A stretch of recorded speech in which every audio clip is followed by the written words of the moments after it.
Amém, Senhor. Amém. Olá você. Mais uma vez eu aproveito para, nesse momento, saudar a você e sua família, você que é telespectador da TV Novo Tempo, que a cada semana acompanha o programa Viva uma Experiência Real. O programa Viva ele é gravado aqui, nas instalações da Nova Semente, que é uma comunidade adventista do sétimo dia, que semana após semana aqui se reúne com o propósito de levar as pessoas que aqui estão e também você, sua família, a viver uma experiência real com Deus. Cultivando o futuro. Esse é o título e tem sido o título da atual série de mensagens que nós temos aí desenvolvido e rapidamente nos aproximamos do fim. Nas 6 primeiras mensagens dessa série, nós vimos algumas das características que nós precisamos desenvolver em nosso desejo de viver uma vida plena. Desejo de, quem sabe, desenvolver uma vida focada no plano do Criador para a nossa existência. E como eu já mencionei anteriormente, viver é um privilégio. Só que viver de acordo com o propósito pelo qual nós somos criados envolve algo mais. Envolve, de maneira especial, decisões importantes, escolhas que precisamos fazer. E nós precisamos constantemente buscar essa vida, a ter essa vida plena, essa vida completa. O segredo? Cultivar hoje, no presente, para colher amanhã um futuro de acordo com o sonho do Criador para cada um de nós. Eu sei que alguns de vocês já se perguntaram, e quem sabe hoje você pergunta, será que é possível viver assim? Ter essa vida plena, essa vida completa, essa vida de satisfação? Eu quero dizer a você nessa noite, sim, é possível. Sem dúvida alguma, é possível. E a ideia central dessa série vem de um pequeno texto escrito em uma antiga carta. Uma carta milenar endereçada aos cristãos da região da Galácia, que fica na atual Turquia. Carta essa que foi escrita pelo apóstolo Paulo, um dos pioneiros de um movimento chamado cristianismo. E ele escreveu essa carta ao redor do ano 50 da nossa era. E a gente pode encontrar esse texto bem aqui, no Novo Testamento. E eu quero convidar você a que uma vez mais acompanhe comigo o texto que a gente encontra na carta de Paulo aos Gálatas, no capítulo 5. E o texto ele está entre os versos 22 e 23. E esse texto é conhecido como o fruto do Espírito. E ele diz, mais ou menos, na realidade, essas são as exatas palavras do texto. Acompanhe comigo. O Espírito, contudo, produz frutos como estes na vida humana: amor, alegria, paz, paciência, bondade, generosidade, fidelidade, tolerância e autocontrole. E não existe lei contra nenhuma destas coisas. O texto diz que o Espírito produz, o Espírito de Deus, ele produz essas características naqueles que permitem, naqueles que escolhem, naqueles que decidem viver dessa forma. Nessa série nós já falamos sobre o amor. Na sequência falamos sobre a alegria, sobre a paz, a paciência, bondade. Na última mensagem desenvolvemos o tema da generosidade. E se você prestou bem atenção na leitura do texto, não é difícil saber qual é o tema de hoje. Isso mesmo, a 7ª característica apresentada no fruto do Espírito é a fidelidade. No original grego, esse texto, a palavra usada aqui e traduzida como fidelidade é a palavra pistis, que pode significar tanto a atitude de alguém que acredita em algo, fé, confiança, ou um ato, uma ação prática de fé. Na realidade, na batalha cósmica que a gente vê no dia a dia, entre o bem e o mal no mundo em que vivemos, basicamente tudo aquilo que nós temos ao nosso redor, tudo aquilo que nós vemos, com exceção da natureza, e aqueles que verdadeiramente escolhem, seguir a vontade de Deus, seguindo a seu Filho Jesus Cristo. Tudo aquilo que nós temos ao nosso redor, na realidade, tem um foco. E o objetivo, muitas vezes, que simplesmente é que nós vivamos sem a experiência da fé. Vivemos num mundo em que, em muitas partes, mais e mais se desenvolve de maneira intencional o desejo de viver sem fé. as ondas, as fortes ondas desse pensamento e dessa prática chamada secularismo cresce ao redor do mundo. Pessoas que tomam a decisão de simplesmente viver de acordo com a dimensão material. Não desenvolve de forma alguma fé em qualquer coisa que possa ser sobrenatural. Aquilo que não é possível se explicar, não se acredita. A mentalidade secular é algo que hoje tem abraçado todo o planeta Terra. É interessante, querido amigo, querida amiga, que não foi sem razão que Jesus Cristo, certo dia, ele afirmou, ouça com atenção: quando o Filho do Homem vier, encontrará fé na terra? Essa acredito ser uma das mais profundas perguntas retóricas que nós encontramos na Bíblia. Jesus Cristo pergunta, obviamente não esperando uma resposta direta, mas ele pergunta: quando o Filho do Homem vier, encontrará fé na terra? Essa é uma triste realidade. Realidade sobre esse importante sentimento, essa importante decisão, essa experiência chamada fé. Por sinal, há diversas realidades sobre a fé aqui na palavra de Deus que eu gostaria, de maneira rápida, mencionar a você. São muitas, mas eu, de maneira breve, gostaria de mencionar pelo menos 3 delas. 3 realidades sobre a fé. A primeira delas é que Deus, ele busca pessoas fiéis. Na realidade, Ele toma iniciativa. Ouça, Deus está sempre vigiando tudo o que acontece no mundo, a fim de dar forças a todos os que são fiéis a Ele com todo o coração. O texto diz que Deus está vigiando, Deus está olhando, Deus está observando. E de uma maneira direta aqui, Ele busca dar forças àqueles que são o quê? Fiéis, diz o texto. Aqueles que são fiéis a Ele com todo o coração. Deus, queridos, Ele busca com o propósito de fortalecer, diz o texto, dar forças, amparar aqueles que tomam a decisão de viver de maneira fiel, aqueles que querem viver a experiência da fidelidade em sua vida. Uma outra realidade que nós encontramos sobre a fé é que fidelidade não é a regra, na realidade é a exceção. Em outras palavras, não é fácil encontrar pessoas verdadeiramente fiéis. Ouça, texto que nós encontramos em Provérbios, capítulo 20, verso 6. Muitos se dizem amigos leais, mas um homem fiel, quem poderá achar? Quem poderá achar? Muitos falam, mas de fato não vivem uma vida de fé. Esse, na realidade, é o problema daquilo que eu chamo como o ateísmo cristão. Existem milhares de pessoas hoje no mundo que se dizem ser cristãs. Eles dizem que seguem, que servem a Deus, que têm fé. Vão a uma igreja, quem sabe, atende uma comunidade cristã, tentam aí fazer boas obras. O que não é ruim, é importante esse tipo de procedimento. O problema é que vivem o dia a dia como se Deus não existisse. Demonstram sua fé só em determinados momentos. Divide a sua fé, a sua vida, na realidade, em momentos em que querem seguir a Deus e momentos que não vivem dessa forma.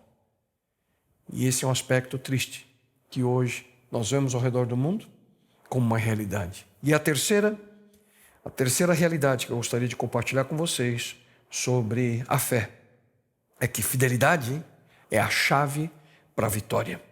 Se você deseja de fato ser um vencedor nessa batalha que eu mencionei entre o bem e o mal, você precisa necessariamente viver essa experiência. Você precisa ter fé. O que é nascido de Deus vence o mundo. E esta é a vitória que vence o mundo, a nossa fé. Escreveu o apóstolo João. A nossa vitória que vence o mundo é o que diz ele? Nossa fé. Você percebe? O que nos capacita para vencer esse mundo? Sua inteligência? Para vencer nessa batalha entre o bem e o mal são suas aptidões? É o seu sobrenome? Sua religião? Não. Sua fé. sua fé, sua fidelidade, seu desejo de viver de maneira correta e apropriada diante das promessas que você faz e, acima de tudo, em obediência àquilo que Deus pede de você. E João, ele continua dizendo, ouça, quem é que vence o mundo? Pergunta ele. Somente aquele que crê que Jesus é o Filho de Deus. Aquele que vence, aquele que obtém a vitória, é aquele que crê, é aquele que tem fé, é aquele que é fiel a Cristo, o Filho de Deus. Mas por que é importante ter fé? Eu queria também que você ouvisse com atenção aquilo que encontramos, a preciosa orientação do autor do livro de Hebreus. Ele diz que sem fé é impossível agradar a Deus, pois quem dele se aproxima precisa crer que ele existe e que recompensa aqueles que o buscam. Nesse texto a gente encontra de maneira clara que sem fé é impossível agradar a Deus. Essa é a importância da fé. Repito, sem fé é impossível agradar a Deus. Só que no texto central dessa série, O Fruto do Espírito, a palavra pistis, ela precisa ser vista dentro do contexto em que ela é aqui apresentada. Até agora eu coloquei a vocês questões relacionadas à fé. Cada uma das 8 características que nós estudamos até agora, elas denotam uma qualidade ética.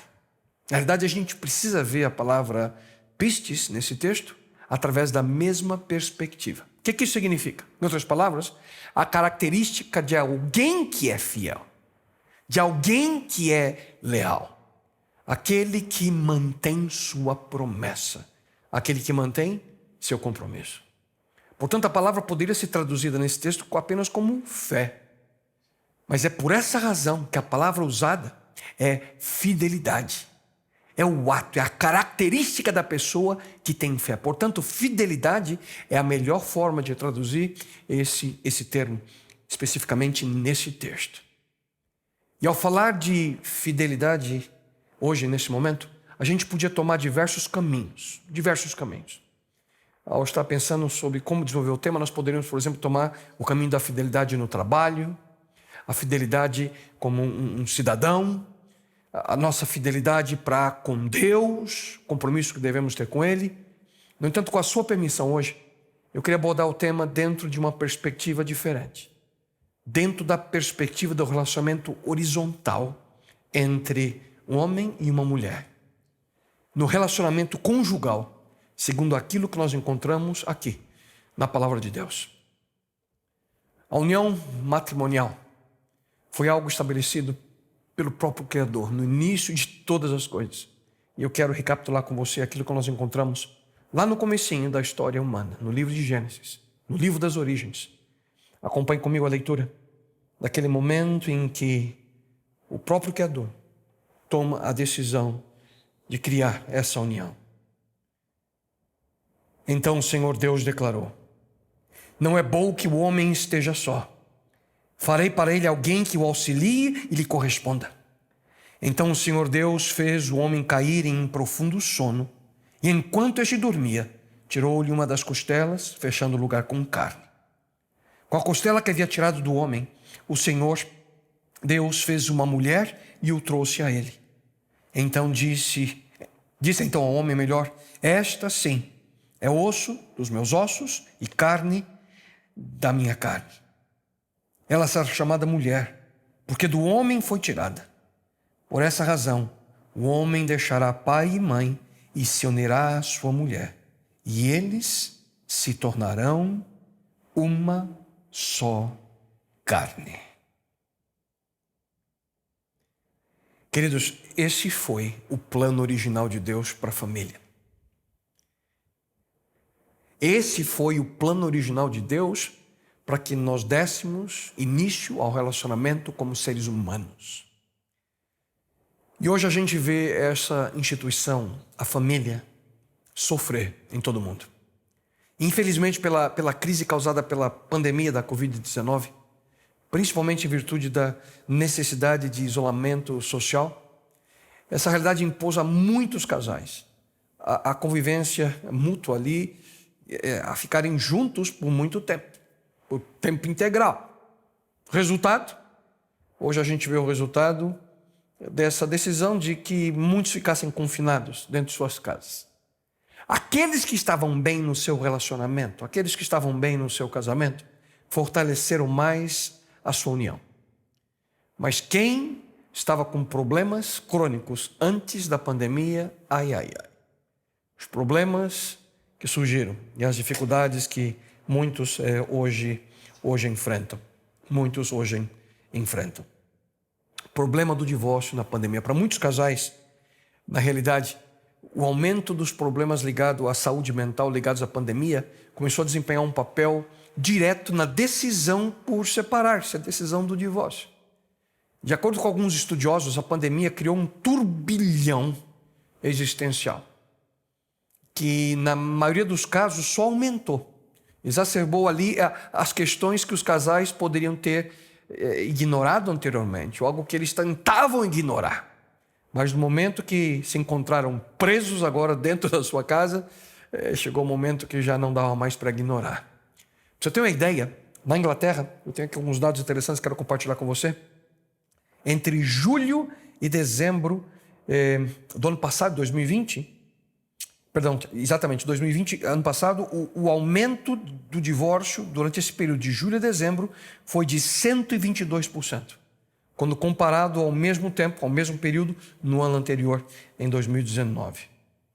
Já aqui no Brasil, também focando aí no segundo semestre do ano passado, 2020, os cartórios brasileiros, na rápida pesquisa que eu fiz, aponta para a realidade que foi batido aí o recorde de números de divórcios, com 43.800 processos nesse período, segundo semestre do ano passado. Segundo o IBGE, o número de divórcios no país cresceu 75% em 5 anos, e no meio do ano passado, o total de divórcios saltou para 7.400 apenas no mês de julho.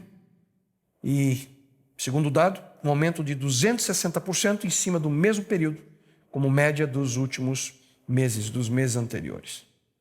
E da mesma forma como em outras partes do mundo, esse maior período de convivência dentro do ambiente doméstico, por conta do isolamento social, as pessoas tiveram que se trancar em suas casas, tornou-se aí o motivo principal para o aumento de divórcio. E também há uma outra questão que também dizem que tem certa influência, que agora os trâmites dos processos são muito mais fáceis, já que podem ser feitos pela internet online.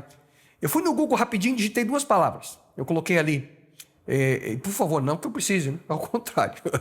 Eu digitei divórcio online e cliquei Enter ali, bati Enter. É impressionante a quantidade de informação e possibilidade para terminar o casamento online, pela internet. E por favor, não estou recomendando que você vá lá e faça essa pesquisa.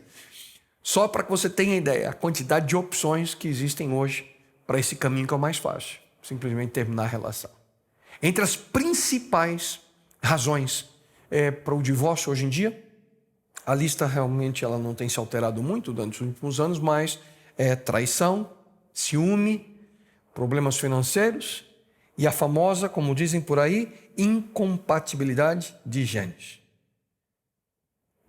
Não há dúvidas que a realidade seria outra se as pessoas soubessem o que é de fato fidelidade. Hoje esse aumento, a disposição de simplesmente tomar caminhos separados, cada um indo para uma direção, terminando o relacionamento, em grande parte é porque as pessoas não vivem a realidade da fidelidade. Ouça só o que a palavra de Deus fala e a maneira pela qual Deus nos aconselha. O casamento é honroso e a fidelidade conjugal deve ser respeitada por todos. O casamento é honroso e a fidelidade conjugal deve ser respeitada por todos. Eu sei que quando a gente fala sobre fidelidade conjugal, a gente entra num tema delicado. E eu peço a sua permissão para tocar nesse assunto de uma maneira especial, com carinho, com o intuito de ajudá-lo apenas, com o intuito de ajudá-la, amiga. Quando nós falamos de traição, adultério, infidelidade, eu reconheço que esse assunto pode trazer, quem sabe, para você que está assistindo nesse momento, memórias negativas, sentimentos ruins e, quem sabe, a lembrança de tristeza para alguns de vocês. Mas o propósito de estarmos hoje juntos não é condenar, de maneira alguma é julgar nenhum de vocês. Não. Na verdade, se você já passou por um caso de infidelidade, e se você já confessou seu erro para Deus com sinceridade, se você já rogou o seu perdão, Ele já te perdoa e Ele apagou essa mancha da sua vida. E você deve fazer o mesmo com você mesmo. Mas hoje eu gostaria de focar nossa atenção no futuro, não no passado. Ok? Queria que nós pudéssemos olhar para o futuro.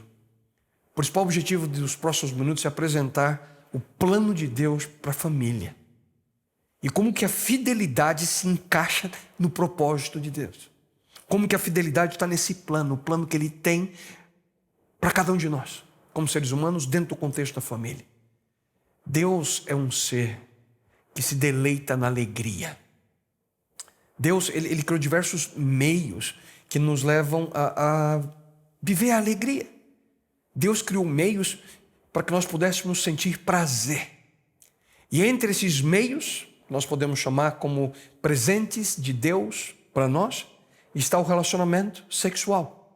Deus criou o sexo e o objetivo é que nós pudéssemos ter alegria, o prazer. Mas, como todas as outras coisas da nossa vida, nós precisamos controlar esse impulso, controlar esse presente que Deus nos deu. Como todos os outros presentes que Deus nos dá, os dons que Ele nos concede, existem limitações relacionadas a Ele, porque na realidade, tudo que é bom, se você faz ou usa demais, é prejudicial. Por exemplo, alimentar-se, comer é prazeroso, a gente gosta de ir num local especial, uma ocasião especial. Nós precisamos de alimento. Da mesma forma, a água. Quando a gente está com aquela sede, com extraordinária experiência de beber, saciar nossa sede. Da mesma forma, o impulso sexual. Deus nos dá esse privilégio para que possamos ter esse momento especial dentro de um contexto que eu quero compartilhar com você nos próximos minutos. Mas como nós podemos viver a experiência da fidelidade, protegendo assim o nosso relacionamento, o nosso casamento? E quem sabe você está assistindo hoje e fala: pastor, nem casado eu sou, o que eu estou fazendo aqui? E se você é solteiro, escute com atenção, porque eu tenho convicção de que isso vai ser importante para você também. Porque na realidade são 5 importantes decisões que precisamos tomar se nós queremos levar a sério essa dimensão que temos como seres humanos, a dimensão dos nossos relacionamentos, e principalmente dentro do contexto do relacionamento conjugal. Como ser fiel em seu casamento. Aqui a primeira decisão que você precisa tomar é: siga a orientação de Deus. Independentemente do seu passado, dos seus erros, diga hoje, eu vou fazer um compromisso para viver de acordo com os princípios de Deus. Isso obviamente significa levar a sério o que Deus diz sobre a vida íntima de um casal dentro da relação matrimonial. E aqui, queridos, eu sei que você pode escutar muita coisa diferente. Só que os critérios que Deus estabeleceu não mudam. A Bíblia afirma que o ato sexual entre um homem e uma mulher, segundo o propósito de Deus que nós vimos há pouco no estabelecimento da família, faz com que eles se tornem uma só carne. E deve acontecer dentro de um contexto, dentro da realidade do casamento. Não antes e depois dessa união, na realidade, fora do casamento. E é para isso que é necessário fidelidade. Tudo isso faz parte dos princípios que Deus estabeleceu para nós seres humanos. Ouça com atenção aquilo que nós encontramos no livro dos Salmos. A orientação que Deus nos dá ali. Escute. De que maneira poderá o jovem guardar puro o seu caminho? Observando segundo a tua palavra. Qual é a maneira aqui? Como é que alguém aqui, o jovem pode ser, podemos substituir para um homem, uma mulher, qualquer um. Como podemos guardar puro o nosso caminho? Diz aqui, observando segundo a tua palavra. É observando a televisão? Não. É deixando você ser levado pela cultura desvirtuada que nós temos ao nosso redor? Não. Sendo levado pela pressão daqueles que se dizem seus amigos? Não. Nós guardamos nosso coração puro, observando a orientação de Deus. A diretriz, a direção de Deus aqui é clara na sua palavra. Eu sei que para alguns pode até soar estranho, mas o sexo fora do relacionamento matrimonial não é aprovado por Deus. Você se lembra da história de José? E como José foi seduzido pela mulher do seu patrão, Potifar? José, ele tinha todas as razões do mundo para cair na tentação daquela mulher. José era jovem, viril, solteiro, bonito, estava longe de casa, solitário, numa sociedade que aceitava facilmente esse tipo de comportamento. E além disso, ela, a mulher de Potifar, era atraente, ela queria, os desejos do corpo de José provavelmente também queriam. Ele estava machucado pela circunstância ali daquele momento, odiado pelos seus irmãos, foi vendido como escravo, vivendo sem carinho, vivendo sem amor. Por que ele podia ter pensado, por que não ter pelo menos um momento de prazer? Eu não dei em cima dela, ela que está dando em cima de mim. Sou solteiro. Mas ao contrário, ouça só o que aconteceu ao José ser assediado por aquela mulher. Ouça, acompanhe comigo. Ele se recusou, ele disse: meu senhor não se preocupa com coisa alguma de sua casa, e tudo o que tem deixou aos meus cuidados. Ninguém desta casa está acima de mim. Ele nada me negou, a não ser a senhora, porque é a mulher dele. Como poderia eu cometer algo tão perverso e pecar contra Deus?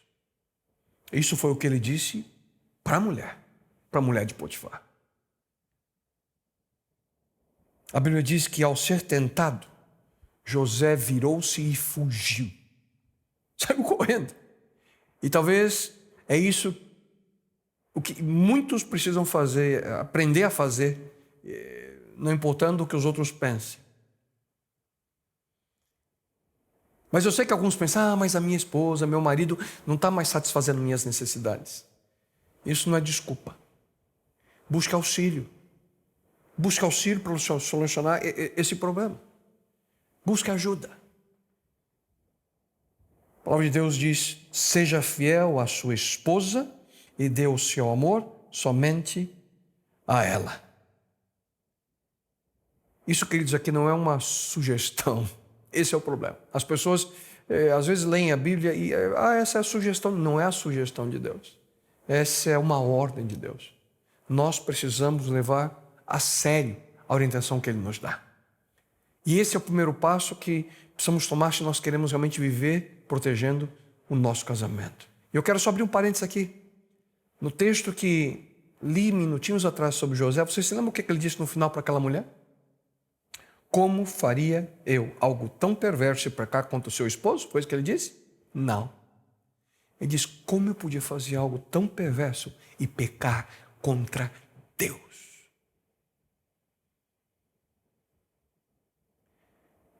Isso é ser fiel. Isso é viver com fidelidade. Que nós precisamos ser fiéis à promessa que nós fizemos no dia em que nós nos casamos, em ser fiel. Em ser fiel apenas e tão somente ao nosso cônjuge. Isso cada um de nós que somos casados, nós precisamos deixar bem claro para todos que estão em nossos relacionamentos.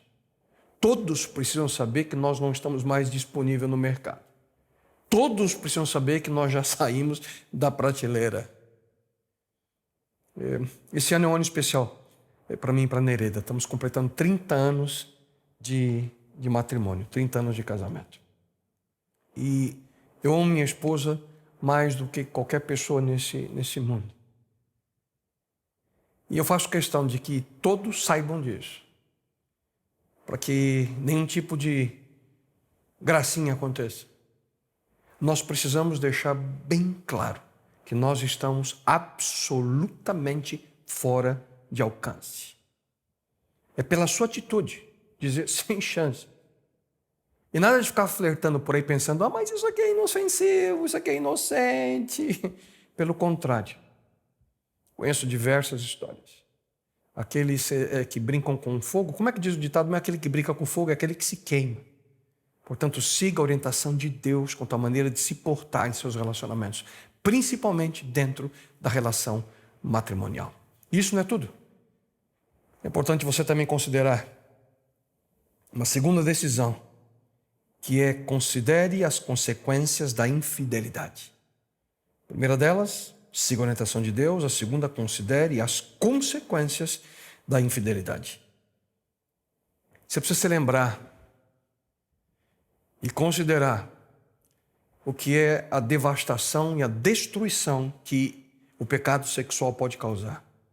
A Bíblia afirma o seguinte, especificamente sobre essa questão: mas o homem que comete adultério não tem juízo. Todo aquele que assim procede, a si mesmo se destrói. Por um momento de prazer, as pessoas não percebem, estão se destruindo.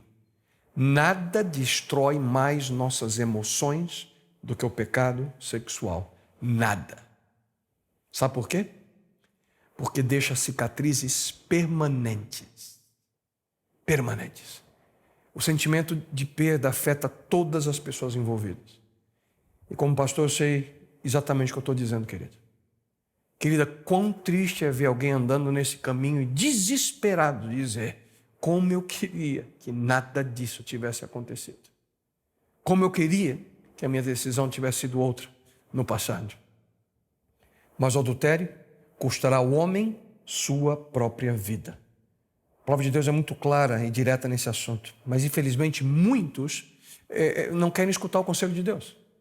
Muitos estão aí vendendo, destruindo sua vida por um momento de prazer. E se esquecem das consequências. Que triste decisão. A infidelidade conjugal, queridos, nada mais é do que uma expressão de egoísmo. Não é amor. Absoluto egoísmo. É como se a pessoa estivesse dizendo: olha, eu vou colocar a minha necessidade, o que eu acho que é certo, o meu prazer, a minha satisfação, acima de qualquer outra coisa, custe o que custar. Eu vou colocar a minha alegria acima daquilo que Deus disse ser o correto. Acima daquilo que minha atitude vai causar no meu marido ou na minha esposa. Acima daquilo que a minha atitude vai causar na minha família, nos meus filhos, na minha comunidade. Acima daquilo que a minha atitude vai causar na minha vida. Aqueles que estão ao meu redor. Ou quem sabe na família e nos filhos também da pessoa que eu estou me envolvendo. Basicamente o que você está dizendo é: não me importa coisa alguma, eu vou fazer o que eu quero. E o nome para isso é simples, é uma palavra: egoísmo. Isso não é amor, é egoísmo. E quanto mais egoístas nós somos, mais centrados em nós mesmos nós vivemos. E mais amargurados ficamos com a vida que temos. E mais infelizes nos tornamos. Nós dizemos assim, basicamente: tenho que fazer aquilo que é o melhor para mim. Querido, não caia nessa armadilha. Querida amiga, não pense assim. Você precisa fazer aquilo que Deus diz que é o melhor para a sua vida, o que é o melhor para você. E Deus diz para você hoje: mantenha suas promessas. Seja fiel. Eu sei que muitas vezes é doloroso colocar isso em prática. Muitas vezes é difícil colocar em prática uma palavra que é compromisso. E eu reconheço que há situações em que o divórcio é inevitável. Inclusive, há situações que há respaldo aqui na palavra de Deus. Mas essa não pode ser uma desculpa para aquilo que é o grande inimigo do compromisso no século XXI. É o mito da incompatibilidade de gêneros. Portanto, leve os princípios estabelecidos por Deus a sério e sempre avalie ali as consequências de tomar o sentido contrário. E além disso, uma outra importante decisão para prevenir sua relação matrimonial é fortaleça seu relacionamento. Fortaleça seu relacionamento.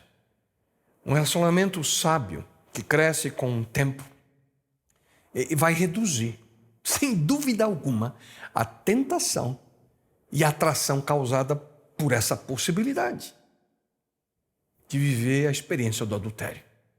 A Bíblia afirma, exatamente nesse aspecto, nessa área, que o homem deve dar à sua esposa tudo quanto é do direito dela como mulher casada, e a esposa deve fazer o mesmo com o seu marido. Quem sabe alguns de vocês se lembram, aqui no Nova Semente no passado, eu fiz uma recomendação de um livro que ainda considero ser excelente para aqueles que queiram aprender de fato a importância da diferença entre o homem e a mulher. O título do livro é Ela Precisa, Ele Deseja, Construindo um Casamento à Prova de Infidelidades. Eu acho que você tem a oportunidade de ver a capa do livro aí, na tela da sua TV.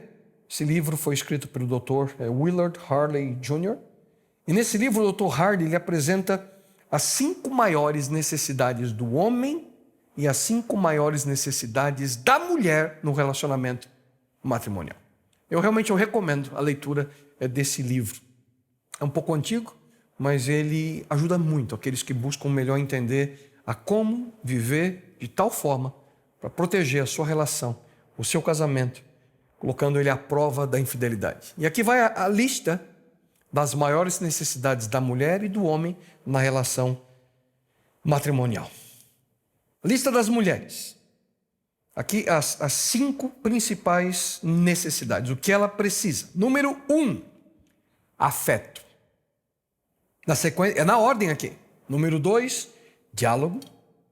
Depois, honestidade e franqueza. A 4ª necessidade da mulher é a estabilidade financeira. E a 5ª, comprometimento familiar. Interessantíssima essa lista. Quando eu olho a lista aqui, eu vejo a foto da minha esposa. É exatamente o que ela quer. É isso aqui. Já a lista do homem é um pouquinho diferente. Acompanha comigo. Número 1, para um homem é realização sexual. Isso aqui está na ordem. 2º, companheirismo. 3º, uma esposa atraente. 4º, o apoio doméstico, que as coisas funcionem bem na casa. E 5º, admiração pessoal. Igualzinho as listas, né? Igualzinho. Será que dá para você entender por que é tão difícil se ajustar no casamento? Porque um homem busca algo e a mulher busca um outro algo. O problema é que a gente casa pensando que nós temos do lado da gente alguém que é igualzinho a nós, que vai ter os mesmos desejos, as mesmas vontades. E nós pensamos, vai ser tão lindo, vai ser tão maravilhoso. Só que a realidade é bem diferente, queridos. Muitas vezes nós deixamos de dar a atenção necessária para desenvolver, para cultivar a nossa relação, o nosso relacionamento. E essa lista de diferenças entre um homem e uma mulher, ela é grande, ela é grande. Precisamos reconhecer essas diferenças para que a felicidade seja uma realidade na nossa relação, no nosso matrimônio, no seu casamento. Um dos grandes problemas que nós encontramos hoje dentro do relacionamento marido e mulher é exatamente na área física. Ouça só o que Paulo ele diz no Novo Testamento. Não privem um ao outro do relacionamento sexual normal. Caso contrário, é óbvio, vocês irão expor-se à tentação de Satanás. Interessante como é que a Bíblia é tão clara aqui. A Bíblia ela afirma que o sexo é uma responsabilidade espiritual no casamento e que privar um ao outro é pedir para viver em perigo. Infelizmente, alguns como estão chateados, e aí você precisa entender como é que vem a sequência, né? Não, minha esposa, ela não deixa eu me aproximar dela. Obviamente, quem sabe você não está satisfazendo a necessidade da sua esposa em relação à lista dela. Na realidade, queridos, esse é um ciclo que você precisa analisar, sentar, conversar. Para que isso ocorra no casamento, nós precisamos desenvolver um relacionamento em que o seu cônjuge, o seu esposo, a sua esposa, é o seu melhor amigo, a sua melhor amiga. nenhum outro relacionamento pode superar a confiança, a alegria, o prazer de estar ao lado de quem você mais ama. Nenhum. Como ser fiel no seu casamento? Só recapitulando o que vimos até agora. Siga a orientação de Deus. Considere as consequências, as tristes consequências da infidelidade. E aqui vimos, fortaleça seu relacionamento. Uma quarta decisão, que é fundamental você também tomar e fazer, é proteja sua mente. Proteja sua mente. Queridos, as pessoas não seguem o caminho, e ouçam com atenção o que eu vou dizer agora. As pessoas não seguem o caminho da infidelidade do dia para a noite. Não é assim, a pessoa levanta de manhã, hoje eu vou trair meu marido, hoje eu vou trair minha esposa. Não. Isso faz parte de um processo. Sabe aonde? Na sua mente, na nossa mente. Cristo, por essa razão, ele afirma de maneira categórica. Ouça com atenção. Vocês ouviram que foi dito, não adulterarás? Mas eu lhes digo, qualquer que olhar por uma mulher, desejá-la, já cometeu adultério com ela no seu coração. Vocês percebem o que Cristo aqui está dizendo é que a batalha contra qualquer tentação, especialmente a sexual, começa onde? Na nossa mente. É naquilo que você pensa. Naquilo que você pensa, você vai agir. Tiago, já em sua carta, também no Novo Testamento, ele diz o seguinte: mas a tentação é a fascinação dos próprios pensamentos e desejos maus do homem. Estes maus pensamentos levam a más ações e depois disso o castigo da morte. O maior problema aqui é que muitos não levam a sério a importância de proteger a sua mente. Você pode estar perguntando, mas isso é realmente importante? Queridos, nós nos tornamos aquilo que nós pensamos. Se você pensa em coisas positivas, coisas alegres, coisas amáveis, bondosas, você vai agir assim.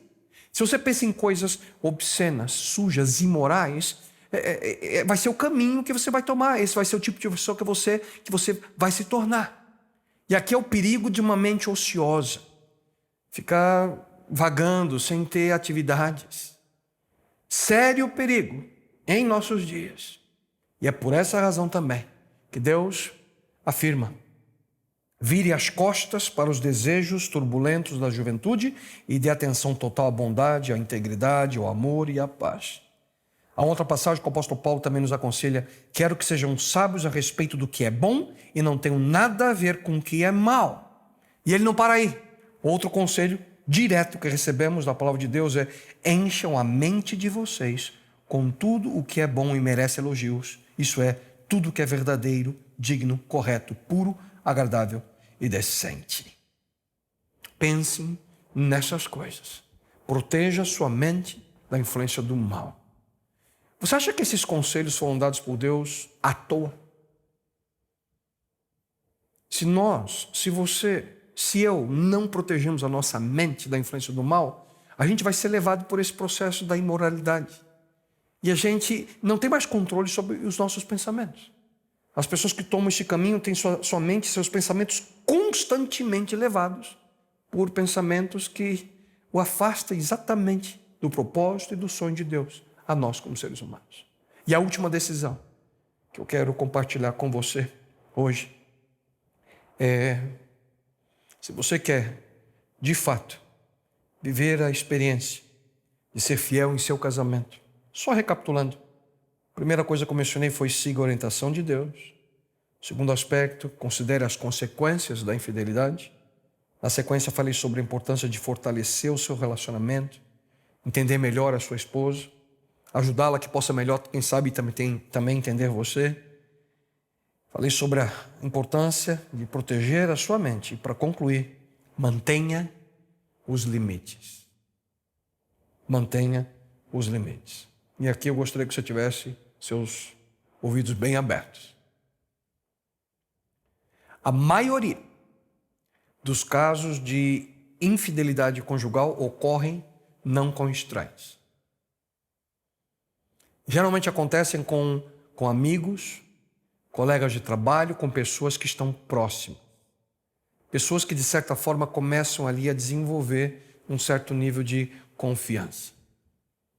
Como a gente sempre tem que lidar com pessoas no nosso dia a dia, a pergunta que vem, ou que deveria vir a você e a minha, como é que eu mantenho os limites a pessoas que não devem cruzar uma linha que somente uma pessoa pode, que é exatamente a minha esposa, ou o seu marido, ou o seu cônjuge? Como é que a gente coloca essa linha? Como é que a gente mantém o limite entre nós e essas pessoas? A Bíblia afirma: entre vocês não deve haver nem sequer menção de imoralidade sexual, como também de nenhuma espécie de impureza. E aqui eu quero compartilhar com vocês alguns conselhos práticos, ok? Alguns conselhos úteis, que eu acredito que pode ajudar a você a manter os limites. Primeiro deles, não fique ouvindo uma pessoa do sexo oposto contando para você os problemas que ela está vivendo no casamento dela. É uma armadilha pensar que você está sendo simpático, atencioso com essa pessoa. Não aconselhe ela a buscar a orientação e ajuda de uma outra pessoa. Não dê essa atenção a uma pessoa do sexo oposto. Porque aí depois vem aquela tentação de dizer: eu nunca te trataria assim. Eu nunca... eu cuidei de você de uma maneira melhor. Você não merece viver assim. Sabe o que você deve fazer? Encaminhe esse amigo, essa amiga para um conselheiro matrimonial. Preferivelmente alguém do mesmo gênero, uma pessoa que possa de fato ajudar. E mulheres, esse é um outro conselho, não saiam por aí na busca de reconhecimento ou elogio. Na verdade, não interessa se seu marido não percebeu que você perdeu 15 quilos aí, e você pintou o seu cabelo de vermelho e ele nem viu. Isso não te dá autorização para você sair por aí tentando preencher essa necessidade emocional de elogios. E homens, cuidem daquilo que você diz para uma mulher. Se ela não é sua esposa, não fique fazendo elogios para a esposa de outras pessoas. Seja cuidadoso com aquilo que você fala. Seja respeitoso. Não é sua função ficar elogiando uma mulher casada. Não é sua função alguma dar esse tipo de atenção para uma mulher já comprometida. O terceiro conselho aqui é a questão do olhar. E você sabe o que eu estou dizendo: evite encarar outras pessoas de maneira prolongada. Qualquer tipo de olhar que passou de meio segundo já é problema. Isso na realidade não é errado para quem é solteiro, né? Quem é solteiro precisa disso, mas não para quem é casado. Em português, né, quando você fica olhando assim, a pessoa também, pelo menos não sei se é a palavra que usou, mas no meu tempo chamava de paquera, né? É assim que a gente chamava. Evite esse tipo de comportamento. Se você é casado, não mantenha seus olhos nos olhos de uma outra pessoa, que não seja o seu cônjuge. E outro ponto, outra dica: evite toque prolongado. Abraço, aperto de mão, isso é um problema. Você precisa identificar os primeiros sinais da tentação para você se livrar dela. Evitar situações que possam levá-lo a tomar uma decisão errada e cair numa armadilha, que, conforme lemos hoje, destrói. Destrói. Eu sei que alguns podem estar pensando nesse momento: pastor, deixa comigo. Estou casado há muito tempo. Isso nunca vai acontecer comigo. Não se engane. Não se engane. Porque a Bíblia também fala sobre esse tipo de problema: achar que você é intocável, achar que você nunca vai cair. Chegar ao ponto que você possa pensar: eu não preciso me cuidar. A Bíblia afirma: enganoso é o coração, mais do que todas as coisas, e desesperadamente corrupto. Quem o conhecerá? Quando você diz que isso nunca vai acontecer com você, aí é que você está na posição de vulnerabilidade. Seja cuidadoso. É necessário mais do que simplesmente, queridos, ter boas intenções para permanecer em fidelidade. A gente precisa de um plano, a gente precisa ser intencional. Para isso, não se coloque em situações onde você vai ser mais facilmente tentado. É importante viver em alerta, é importante ser intencional em tudo aquilo que eu tenho compartilhado com você nesse momento. Porque não sou eu falando a você, é Deus falando a você. É Ele expressando em sua palavra o que Ele busca e espera de você no seu relacionamento. Portanto, fique alerta. Portanto, tenha um cuidado, diz Paulo. Se você está pensando, eu nunca faria uma coisa dessas, que isso lhe sirva de advertência, porque você também pode cair em pecado. E para isso, mantenha os limites adequados com outras pessoas. O único que pode ter acesso irrestrito a você é seu cônjuge. Apenas para que possamos aí recapitular o que vimos antes de concluir. Para manter a fidelidade no seu casamento, leve essas decisões a sério. E eu tenho certeza de que seu relacionamento será ainda muito melhor e mais gratificante. Por isso, nunca se esqueça. Ouça e siga a orientação de Deus. Da mesma forma, considere as consequências do erro, da infidelidade. Fortaleça a sua relação, o seu relacionamento. Proteja a sua mente e mantenha os limites. Mas para concluir, eu gostaria de dizer nesse momento uma palavra de conforto e de esperança. Porque eu sei que esse tema não é fácil. Não é fácil para mim também falar sobre isso. Mas eu sei que para muitos é um tema que dói. E eu quero trazer algo de conforto e esperança para aqueles que já foram infiéis ao seu companheiro ou à sua companheira. Ou quem sabe para alguém que nesse momento está escutando essa mensagem e está vivendo exatamente essa situação, esse momento. E eu quero dizer algo para você. Há chance de restauração. Há chance de transformação, de mudança.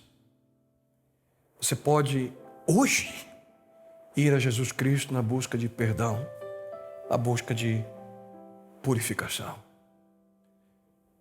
A infidelidade não precisa destruir seu casamento.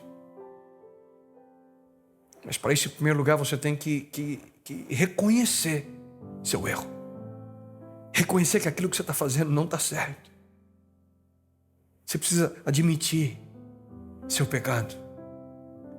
Davi, ele caiu exatamente nessa armadilha.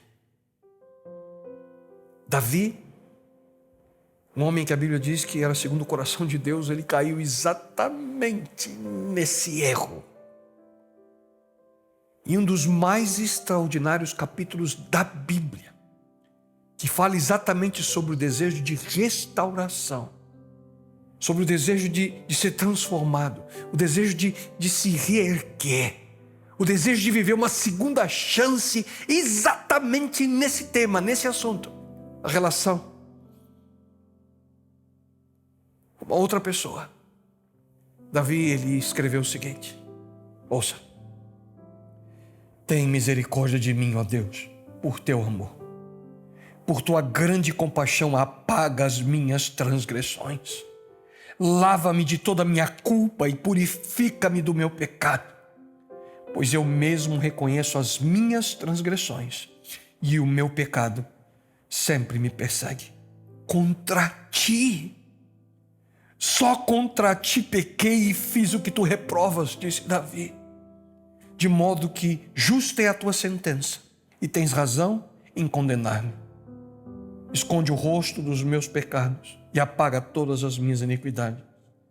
E ele faz a extraordinária súplica a Deus: cria em mim um coração puro, ó Deus, e renova dentro de mim um espírito estável.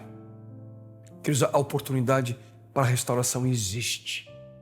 Portanto, pare de ficar racionalizando sobre o que está acontecendo e mude de atitude. Deus nos mostra claramente a importância da fidelidade nos nossos relacionamentos. E eu quero que você escute algo, que Ele, Deus, nunca mudou sua ideia sobre os princípios em virtude dos nossos interesses pessoais. E Ele nunca mudará. Depois que você reconhece o seu erro, termine o relacionamento ilícito imediatamente. Haja nesse momento, hoje. Não deixe para depois, porque o que é certo e o que é errado. Se você está numa situação assim, siga a orientação de Deus. Que um dia você terá que estar diante de Deus, queridos, e dar a Ele a sua desculpa esfarrapada porque você agiu contra a vontade que Ele hoje coloca de maneira clara diante de você. Busca a restauração que somente Deus pode te dar. Confesse seu pecado e receba o perdão que somente Deus pode te conceder. Portanto, diz sua palavra, agora já não há condenação para os que estão em Cristo Jesus. E finalmente evite qualquer contato com a pessoa que é razão do relacionamento contrário à vontade do Criador. E como as outras características que nós temos estudado durante essa série, fidelidade também é uma escolha. A decisão de viver de acordo com a vontade de Deus também em nossos relacionamentos afetivos, principalmente no relacionamento matrimonial. E se você errou no passado, há perdão para você. Se você vive errando hoje, esse é o momento de reconhecer a sua situação e tomar um novo rumo para a sua vida. Querido amigo e amiga, se você deseja ser feliz no futuro com o seu relacionamento afetivo, mantendo essa promessa que um dia você fará, com a presença de Deus na sua vida, seja fiel de acordo com o sonho dele para você. Fidelidade. Essa também é uma das facetas do fruto do Espírito. E se você busca um futuro de acordo com o plano de Deus para a sua vida, e aqui especificamente para o seu casamento, plante e cultive essa semente. E o fruto da fidelidade, certamente, será uma realidade na sua vida. Decida ser fiel. Decida viver fidelidade. Pai eterno, Senhor, neste momento apenas e tão somente suplico a Ti. Fala ao nosso coração, ao coração de cada pessoa que nesse momento ouve Tua palavra, a que vivam a experiência de fidelidade e que tome a decisão correta, de acordo com a Tua vontade, a sua vida. Pai eterno, toma-nos em Tuas mãos. Abençoa-nos, abençoa o nosso lar, nosso casamento, nossa família, que possamos viver de acordo com o Teu sonho, a nossa existência. E isso suplicamos a Ti, em nome dEle, Teu Filho amado Jesus. Amém, Senhor. Amém, Pai.